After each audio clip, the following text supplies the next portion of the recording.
Okay, let's begin.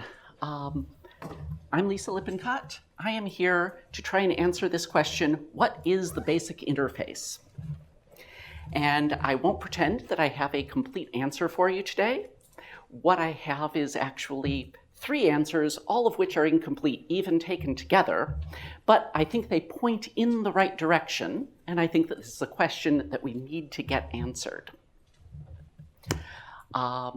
So first, this is a sequel of sorts to a talk I gave a year and a half ago at CPP Now called How We Reason About Procedural Programs. That talk is on YouTube. You can watch it later if you like. But the important takeaway is this. We routinely prove that our programs work. If we didn't prove our programs work, they would hardly ever work. You can't explain the success of our computer programs by chance alone. Second point, and feel free to interrupt me with questions if you have questions, but second point, the proof behind a well-written program is mostly evident in its text. We expect that if a program is well-written, you can pick it up and read the code and figure out why it works. And if it's well-written but buggy, you ought to be able to pick it up and read the code and figure out why it doesn't work.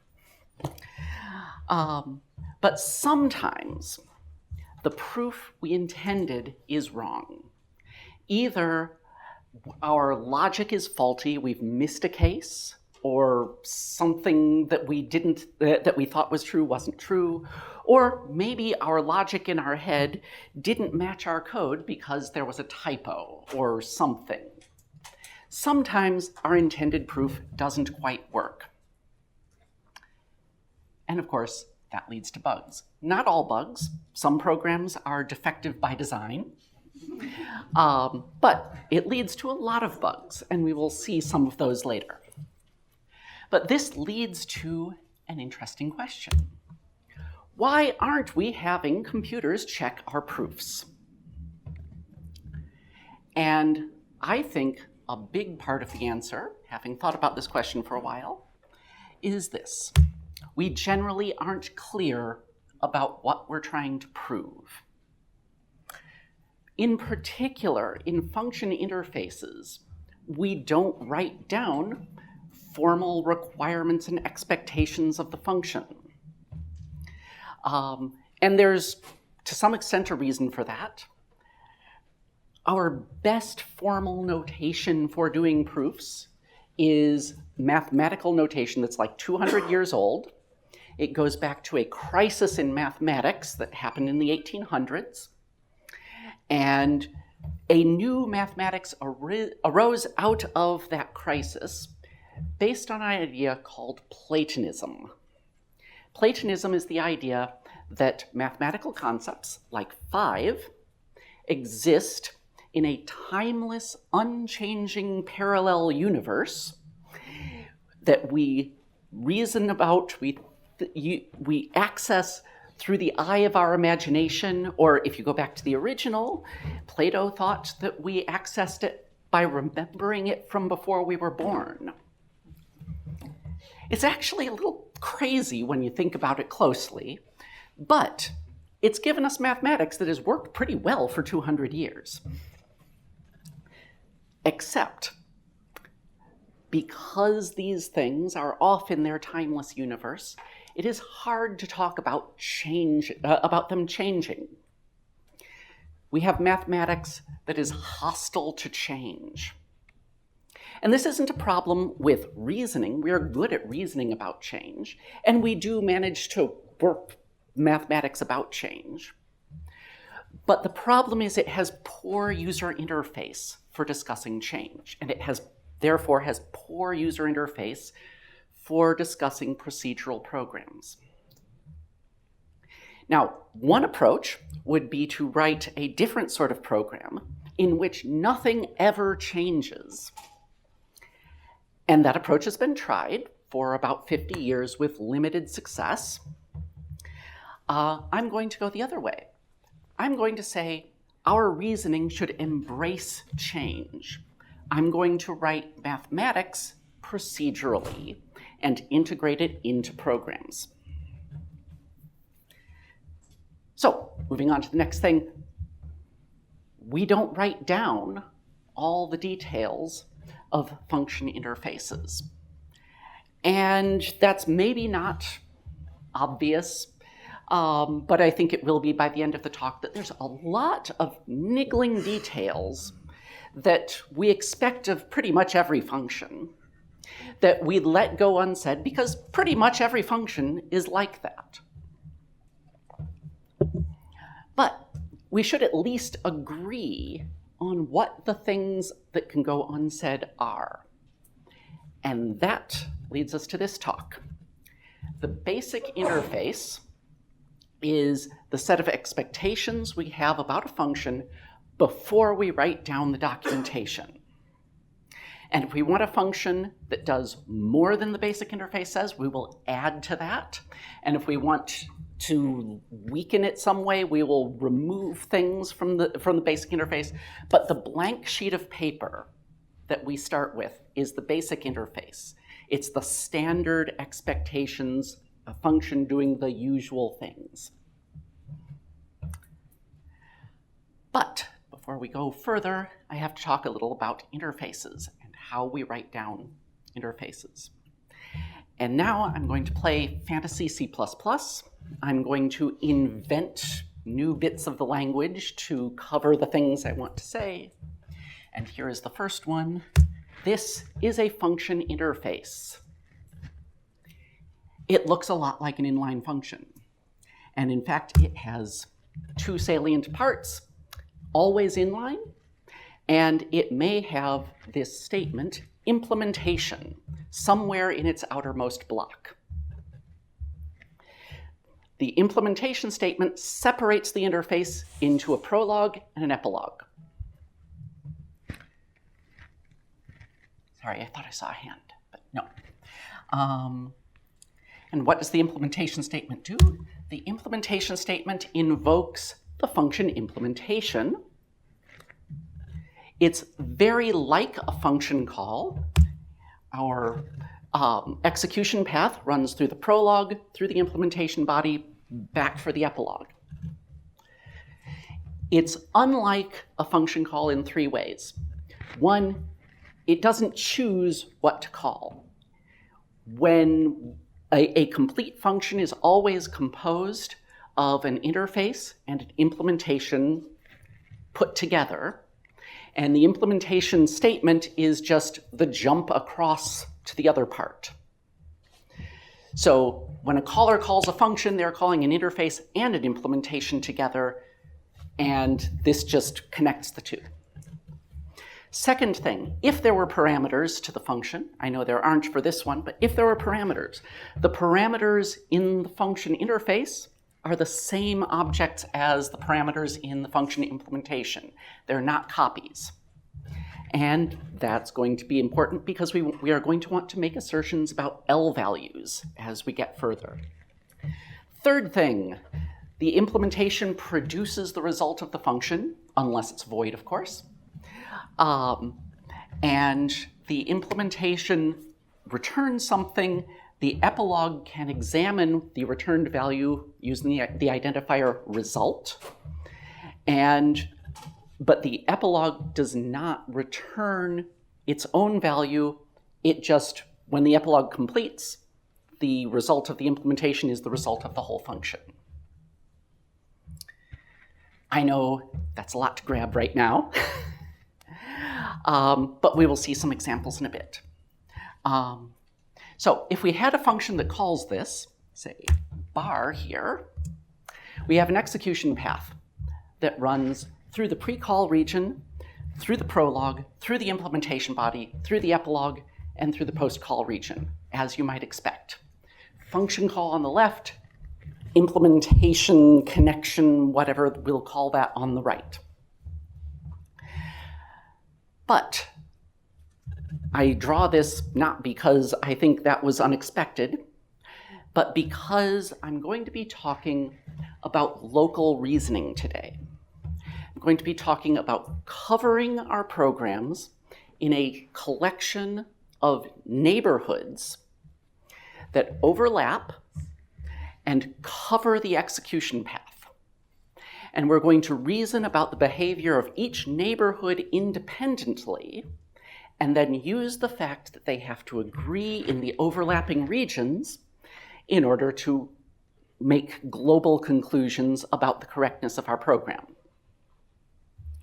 So we divide this part of the execution path into two parts.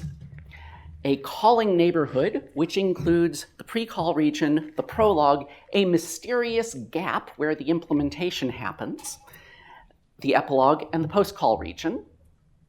And the other neighborhood is the implementation neighborhood, which has the prologue, the implementation body, and the epilogue, but knows nothing about the caller.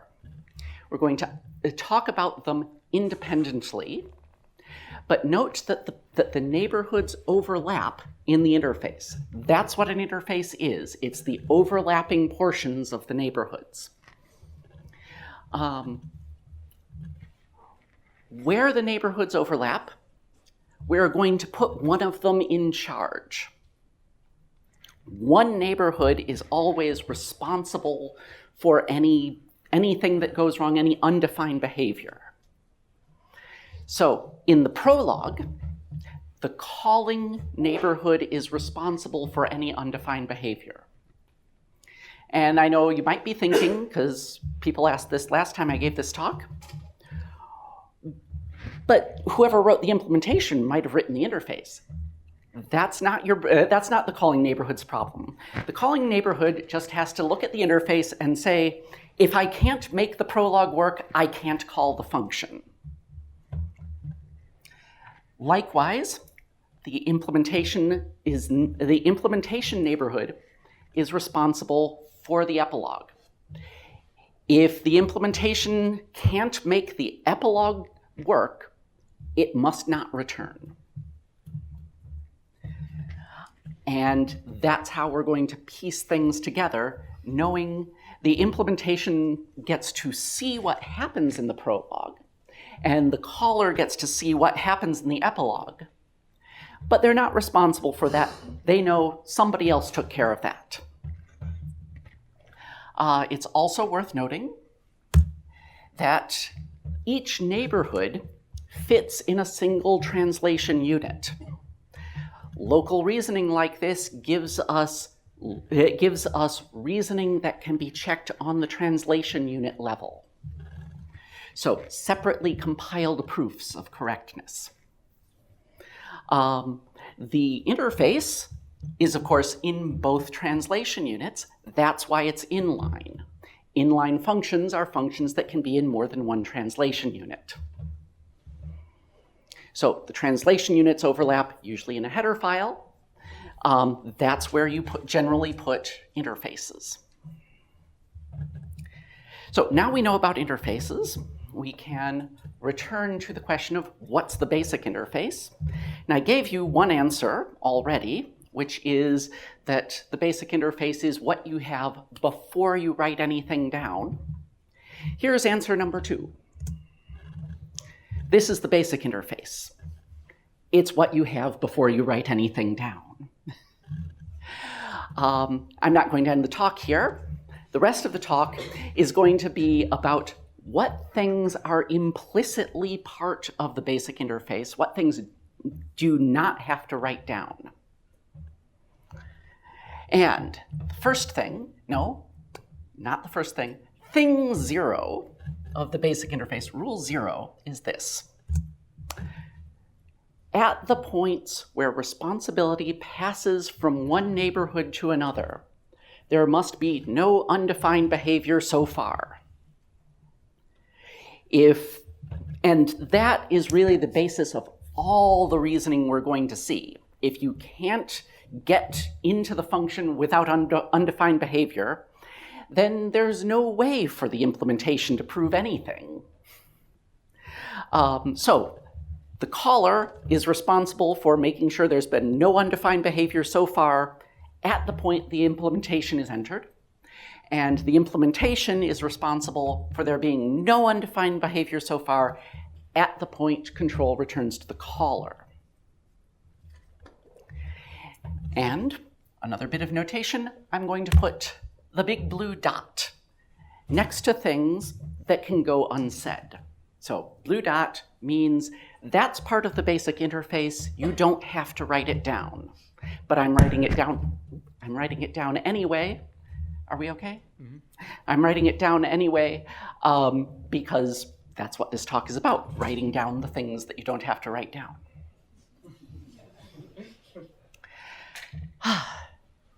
One more case where there has to be no undefined behavior is a little trickier to write down, more notation. This is the fancy version of the implementation statement that gives us both an ordinary epilogue to execute when the implementation returns and an exceptional epilogue to execute when the implementation throws an exception or when the regular epilogue throws an exception. I'm going to say there has to be no undefined behavior so far when we exit by exception as well as when we return. Because again, you can't get anything without that guarantee. Worth noting, the return at the end of the regular epilogue and the throw at the end of the exceptional epilogue are implicit. I won't be writing them down for the rest of the talk. They've got the big blue dot next to them. So that's rule 0, but let's try something a little more practical. Here's a little function. I've given it the basic interface. It takes an integer reference in, it sets that integer to 5. And the question we're going to ask is, what could possibly go wrong? And here are 3 things that can go wrong. First thing, we write off the end of an array. Second thing, we write to deallocated memory. Third thing, we write to a constant. All of these things cause undefined behavior in the implementation function, or in the implementation of the function foo. They're dangerous in the callers, but the undefined behavior is in a different neighborhood. And that's something we have to find a way to avoid. If we're going to do local reasoning, we have to make sure the danger and the fire are in the same neighborhood. So what can we do to get the danger and the fire into the same neighborhood? We can write this, claim writable in the prologue. And again, I've just invented a couple of things, but the point of claim writable is to move the fire earlier in the program so that the undefined behavior happens in the same neighborhood as the danger. Once we do that, we can reason locally from the danger point to the undefined behavior point and see that there's really a problem. A little deeper, claim is a kind of assertion. It's the mathematically provable assertion. Mathematically, it acts as an existential quantifier over execution paths. Any mathematicians in the room? Okay, one. Claim is an existential quantifier over execution paths. And writable is an expression. I've written out a slide for this one. Writable has no effect when assignment of an R value of type T to the L value has defined behavior. Otherwise, the behavior is undefined. So writable is a strange sort of function. It exists only to provide undefined behavior sometimes. It either does nothing or it has undefined behavior, depending on the conditions. But it's exactly what we need inside of this claim, because undefined behavior means you can't show there's an execution path through it. So the claim fails. There is no execution path if you can't write to the variable. If you can write to the L value, then there's an execution path. The claim succeeds. Anything? So, moving on, I'm going to put the blue dot next to claim writable in this interface. I'm going to say, generally, when we pass in an integer reference, we mean for it to be writable. You don't even have to write that down. Integer reference means that the implementation gets to write to it. And similarly, we can have this sort of problem. Here, I've changed the implementation of the function. The implementation here reads from the variable that's been passed in. This variable is uninitialized. Again, danger in the caller, fire in the implementation. We need to get the danger and the fire into the same neighborhood. We do it the same way. We write claim readable in the prologue of the function. And readable, very much like writable, readable has no effect when L value to R value conversion of the L value has defined behavior. Otherwise, the behavior of readable is undefined. So readable and writable, these are what I call capabilities. They name things that we aren't doing yet, but that we need to do later. And particularly, they name operations that are going to cause change or are going to be affected by changes.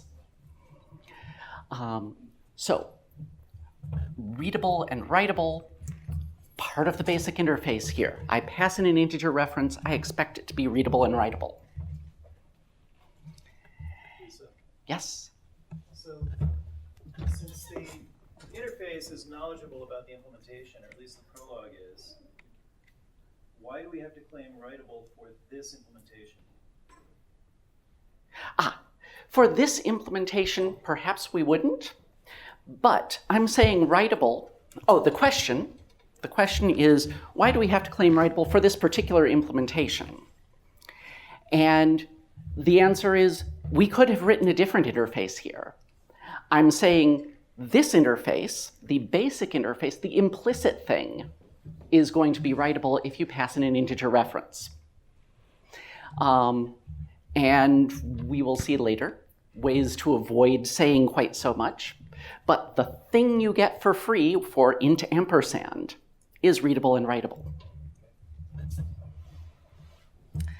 Likewise, we can reverse the situation.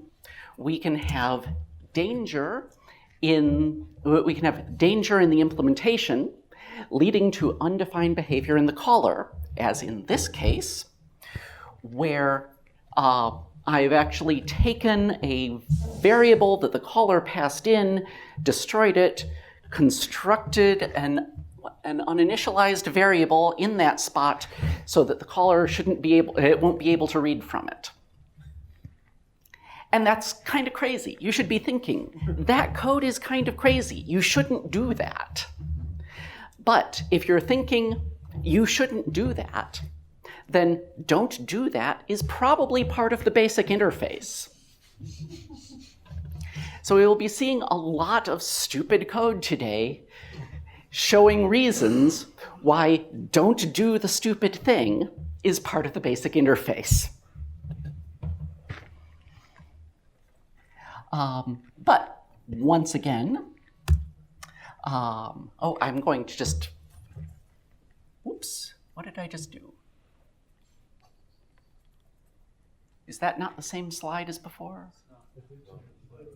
Oh, I put in a different bug here, right? No?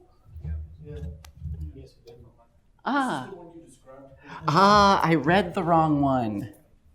Right, this one's writing to a constant, but we need that thing to be writable. And this one is what I described before. Sorry, I can't really, even for squeezing you over here, I can't really see this screen very well, and I'm used to looking at it. So this one was the one I described before. you can't read from that because we've managed to put an uninitialized variable where the initialized variable used to be. So we can solve both of these. Once again, we're going to claim readable and claim writable in the epilogue, so that if you pass in an integer reference, we're going to say, we expect, the basic interface expects that it's readable and writable on the way in, readable and writable on the way out. And I'll go further. If there's an exception, the general expectation is that even if there's an exception, that variable is still readable and writable on the way out. So there we have some code that destroys the thing but only on the exception path. Don't do that. Don't do that as part of the basic interface. Now, if I keep this up, the interface is going to get very complicated indeed. I told you they were going to be complicated. I'm going to shorten it a little by inventing this function proper. A proper integer L value is one that is both readable and writable. And we're going to claim that the L value is proper in the prologue, in the regular epilogue, and in the exceptional epilogue here. Of course, if we passed in a const integer reference, we don't expect writable. If it's const, just readable. So proper is different for const integer references and integer references. More generally, proper is an assertion we can apply to an L value. It's specific to the CV qualified type. It's implicitly claimed at those three places: entry to the function, exit from the function with the exception. For parameters, function results, and thrown exceptions, there's some weasel words there about star this, because star this doesn't have to be proper before a constructor, when a constructor fails, or after destruction. But implicitly, these things are implicitly claimed proper immediately before responsibility is passed between neighborhoods. So proper for us is going to occupy the space of class invariant. It is the thing in the type system, is the way for the type system to affect the basic interface. But it's not quite the same as a class invariant. First, it's not invariant, it's just frequently asserted. We will be asserting that things are proper pretty often, but that doesn't mean they are proper all the time, just pretty often. Also worth noting that proper depends on the CV qualifiers. And that's something that class invariants don't get you, because class invariants were invented for functional programming and there was no change. And so there was no CV qualifiers in functional programming. So that's proper. Back to our examples. Here we have another example where we have said we've implicitly claimed proper here. This variable is uninitialized. Turns out this function would have been fine with an uninitialized variable. It's just going to assign to it. So for this function, proper on entry is a little much. So I'm going to throw in a syntax that I'm not going to talk about much today, but I'm going to say you need a syntax, say this one, for saying proper doesn't apply to this particular interface. So this is an example of subtracting from the basic interface. We're going to say this integer isn't proper.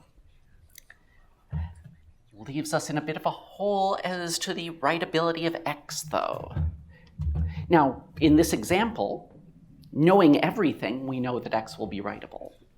But locally, in the implementation neighborhood, there is no clue that X is writable. A different caller might have passed in a non-writable X. So we have this situation where in this caller, X is writable in a sort of global distance sense, but it's not writable in the neighborhood. It's not locally writable because we haven't been told. And we can have, the reverse situation can also come up. Here, I've put claim writable into the interface. Now, locally writable in the implementation, but the caller doesn't know that X is going to be readable on the way out.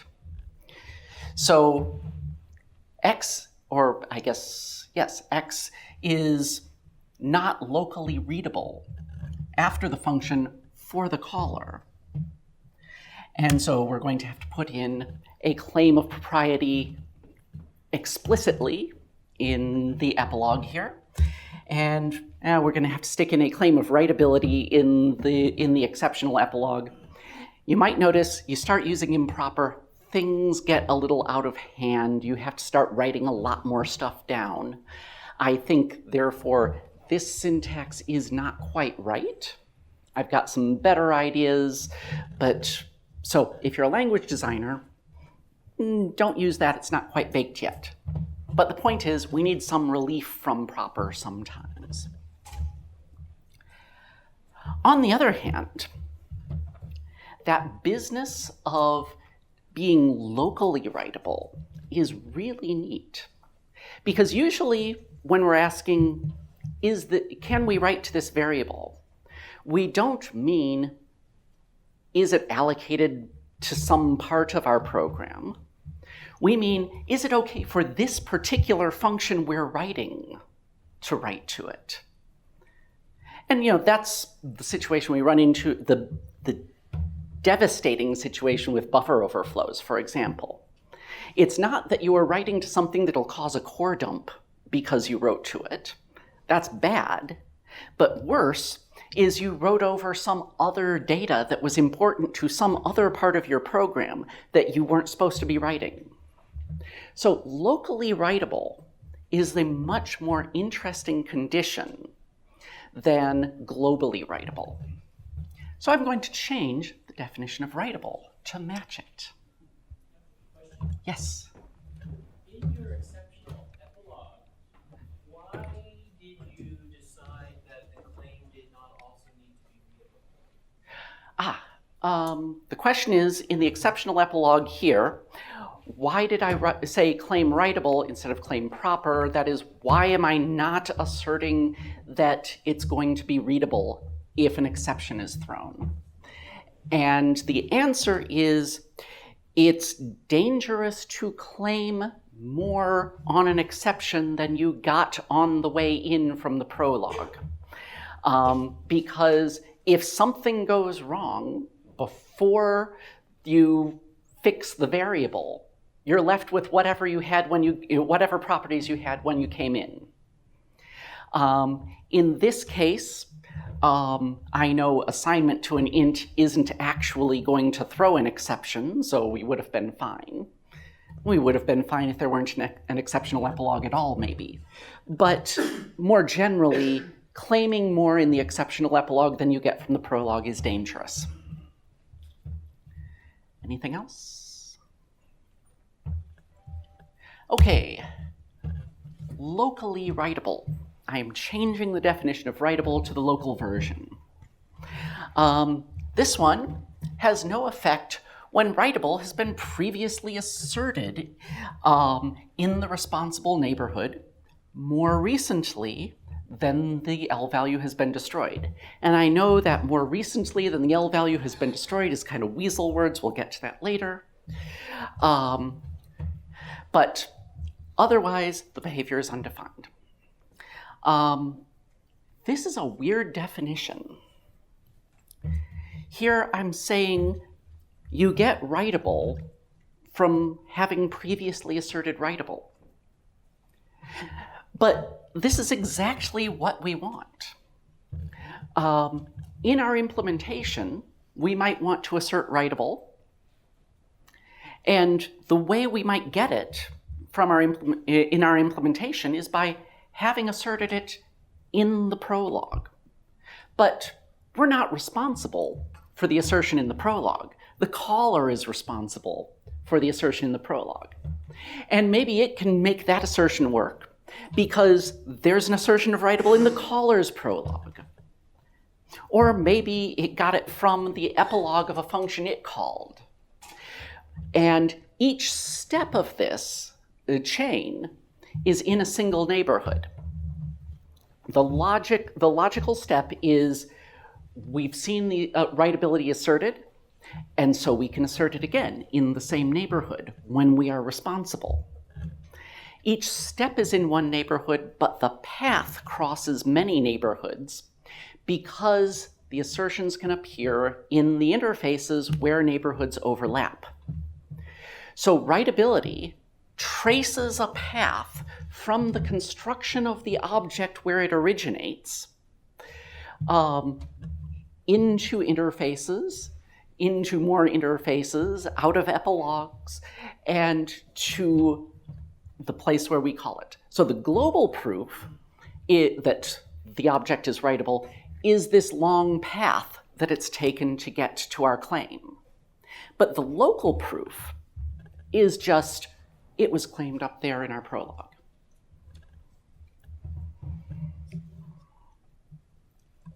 Questions? Okay. Yes? So by this definition, it seems that the very first writable assertion will always be undefined because there's no another one before it. Yes. So the question is, it seems like the very first writable assertion will be undefined. It will be undefined. It will fail by this. Except there's this tiny parenthetical that I didn't actually speak, including as a consequence of construction. If you imagine constructing an integer to have an interface around it, the epilogue of that construction will give you writability. That is, constructing an integer gives you writability. And yes, some magic must have happened that the compiler provided when you declared a new integer, or that the library provided when you newed a new integer. But wherever it came from, it wasn't your neighborhood. It came from something below your neighborhood. So yes, it seems like it's turtles all the way down. And it kind of is. There are these tiny things that we rely on compiler magic for. Or if you open up the compiler and see what's actually going on, it's not really magic. It's just that writability came from a byte on the stack that it knew was writable already, and it just handed us that writability. But from the point of view of a C++ programmer, there are turtles below at a level that we can't see. Anything else? Yes? When writable has previously been asserted in the same neighborhood? In the same neighborhood, in the responsible neighborhood. So you can, the first writable in your neighborhood, not your problem. You're probably not responsible for it, because it's probably in your prologue or the epilogue. Oh, the question is whether I mean previously asserted in the same neighborhood. And I mean previously asserted in the responsible neighborhood. Writable can be asserted in interfaces and be in more than one neighborhood at once. But the responsible neighborhood is the one that we care about. And so, yes, the first assertion of writability for an object in your neighborhood ought to be one that you're not responsible for. And then after that, you can go to town. Readable, by the way, works the same way. No effect when readable has been previously asserted for that object. The little parenthetical is different here. It says including as a consequence of initialization or assignment. So readability tracks a path much like writability. Readability comes from a previous readability, maybe in a prologue. In different neighborhood, it comes from maybe an epilogue of some other function, and it keeps going back to the point where there was an assignment or an initialization of the object. And again, we get the global proof by piecing together these local steps. And each step is in just one neighborhood. And again, we have these weasel words. More recently than the L value appears to have been destroyed. Here's the first part of fixing the weasel words. We're going to invent a new capability, destructible. It works exactly the same way. Destructible has no effect when destructible has been previously asserted for that L value. Including as a consequence of construction, you get destructible for free by constructing an object. And again, we care about it only in the responsible neighborhood. And more recently than the L value appears to be destroyed, the weasel words are still there. And again, otherwise the behavior is undefined. So like the others, this can still, in a lazy implementation or in an implementation that just wants your code to go fast, it can be implemented as an empty function. Nothing has to be done in an undefined behavior case, and nothing at all is done in the defined behavior case. So the function could be implemented as an empty function, or it could be implemented as something that actually keeps track. And the keeping track version would be much nicer for debugging, but the empty function version, much nicer for making your code go fast.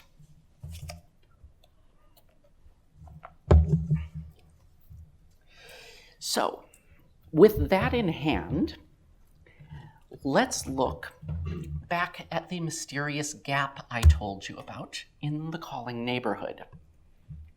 The calling neighborhood has this gap where the implementation appears. We know something happens there, but we can't see it. We need to put some limits on what can happen there so that we can reason about what happens afterwards. And here are some things that we can say. Anything that's locally readable to the implementation might be read from. Anything that's locally writable might be written to. Anything that's locally destructible might be destroyed. So in the prologue, we saw what capabilities were asserted, and we expect the implementation might use those capabilities. But more importantly, we expect the implementation won't use the capabilities that we have that we didn't pass to the implementation. That is, if we have a variable that's readable to us, and it's not mentioned in the prologue, then we assume that the implementation doesn't look at our variable. And that should be kind of obvious. We declare a variable, we don't pass it as a parameter, we expect the implementation doesn't use that variable. Similarly, we have a variable that we didn't give the implementation permission to write to by saying it was writable in the prologue. The implementation doesn't get to write to our variable. And finally, if the prologue doesn't say that the variable is destructible, the implementation won't destroy our variable. So we expect that the capabilities we reserve from the implementation, the ones that aren't mentioned in the prologue, won't get used by the implementation. And that gives us a way to talk about what functions destroy objects. If the function doesn't claim destructibility in its prologue, we can say it's not going to destroy the object. And that gets rid of a whole host of those earlier problems, because destroying objects willy-nilly can cause an awful lot of undefined behavior. And that leaves us to another question. Should we make destructible part of the basic interface like we made readable and writable part of the basic interface? That is, should destructible be part of proper? Is that a usual expectation when we pass a reference to an object into a function? And you could say, some functions do need that expectation, but really those are dangerous functions. I'm going to say the basic interface doesn't pass destructibility. If you want destructibility to go from one function to another, you have to say so when you write down the function's interface. But there are a couple of cases where destructibility is needed in the basic interface, and that's these. If we return a value of an object type, that is not a reference, then we had better return a destructible object of that value type, because otherwise the caller isn't going to be able to ever destroy it. Likewise, if we throw an exception, we had better throw a destructible exception, because at some point that exception has to go away. I'm not actually showing you the crazy code that you can write to violate these expectations, but if you want a little puzzle, you can go home and try to figure out how to throw an exception that is not destructible. There are a couple of other places. In a constructor, we have a claim of destructibility automatically in a constructor, it's not a claim, it's a posit. It's actually, I'm fudging just a little bit here, but posit is the other assertion. Posit is the universal quantifier over execution paths. This is how you introduce a thing that never was known before. You say, I'm just going to assume this is true. So posit is the dangerous assertion. We won't be seeing very much of it. But at the end of a constructor, we can posit that the object is destructible, because that's where it happens. Likewise, in the constructor, we have, if the constructor fails, the exception has to be destructible.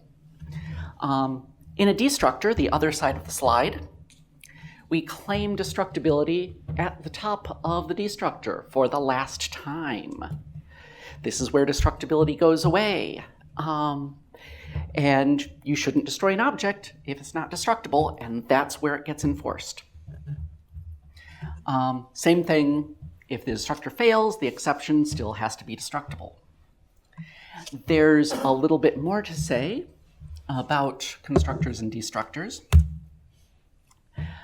There's a couple of assertions. I'm not going to go into the details of just what these mean, but I think that we can agree that there are places you are allowed to construct an object, and there are places where you're not allowed to construct an object.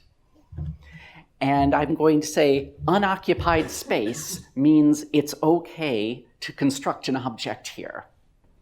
So a constructor takes unoccupied space and turns it into a destructible object. And a destructor takes a destructible object and turns it into unoccupied space. And again, we see the bit in the exceptional epilogue. We don't claim more than the exceptional epilogue than we had coming in. If the constructor fails, we're back to unoccupied space. If the destructor throws an exception, it turns out the sub-object destructors still run. We still get back to unoccupied space.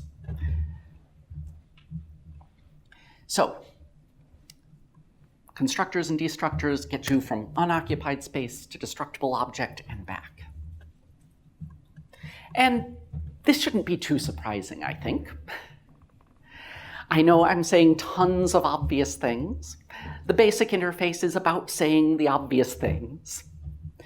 But here, trying to write them all down. Let's see. Okay, let's try out destructibility. And how much time do I have? 10 minutes. Okay, I'll see. We might have to break in the middle of this section and I'll back up, but here we go. Here is this is the fool's assignment operation.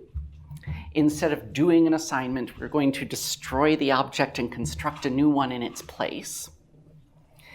And because we're doing it that way, we're going to claim destructible in our prologue. And then we can, as usual, wonder what could possibly go wrong.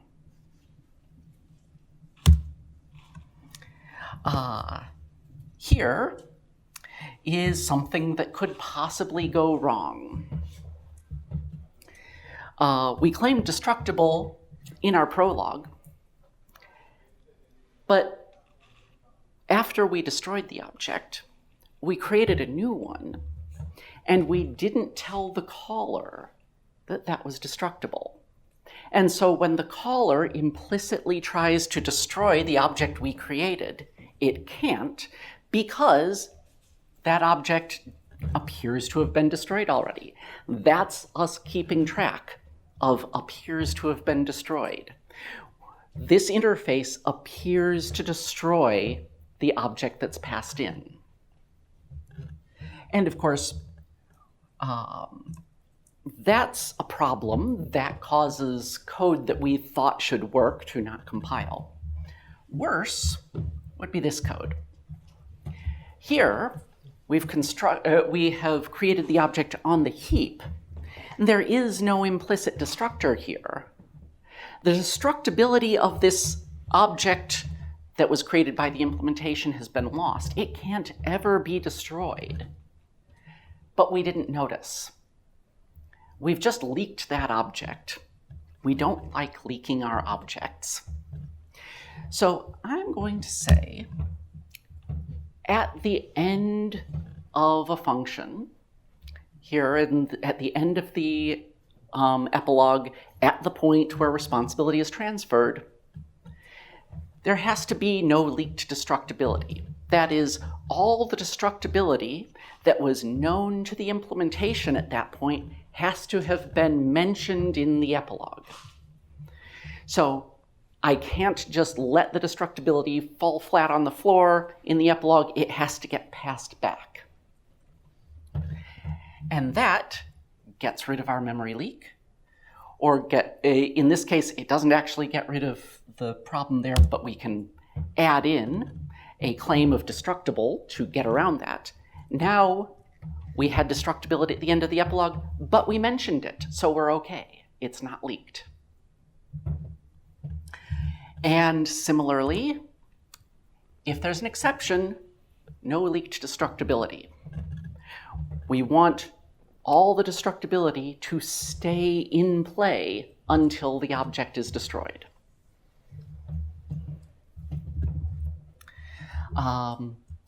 We can ask one more question. What about readability and writability? Do we want the readability and writability to necessarily stay in play till the object is destroyed? There is a weak argument against. Apart from destruction, there aren't any operations that get rid of readability or writability. I mean, somebody at the last talk brought up some Unix syscall that actually does, but for the most part, no. But here's the important point. If we keep the readability and writability in play, we can say, you have to have them in hand at the point where the destruction happens.